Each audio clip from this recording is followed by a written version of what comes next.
Is your response to the simple argument that college admissions are a zero-sum game, and if you give a plus to a person who is falls within the category of underrepresented minority, but not to somebody else, you are disadvantaging the latter student?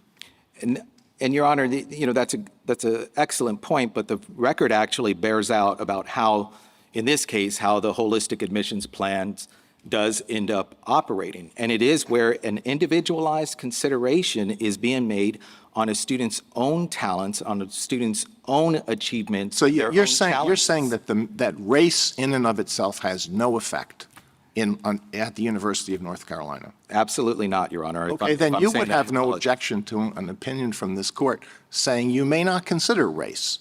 You may consider other things, but you may not consider the mere fact of race, period. You would have no objection to that. Your Honor, I don't know if I'm answering your question with a negative and a double negative here, but I do want to make clear that we fully support the limited consideration of race as it has been authorized by this court. Again, it is only on an individual. I don't understand your answer. Either if it's irrelevant, then you shouldn't care whether it's ruled out. And we're not, if I'm articulating that, Your Honor, I'm not meaning to. We certainly believe that race within the context of an applicant may be considered as a plus factor. That's race in itself may be considered a plus factor. Yes, Your Honor. And therefore, those who don't get the plus factor have what is essentially a negative factor. No, Your Honor. It's not the same thing?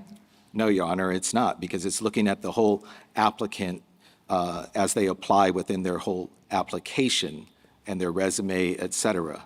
Suppose you have a race, two people are in a race, and you give a plus factor to one of the runners. So that runner gets to start, well, if it's a 100-yard dash, let's say it gets to start 5 yards closer to the finish line.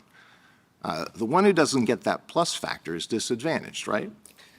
That would be in that case, but that case is not here. There are no bonus points that are provided to any applicant at the University of North Carolina. That is fully prohibited by this court's decision in Gratz, and we're not suggesting that it should be reinstituted.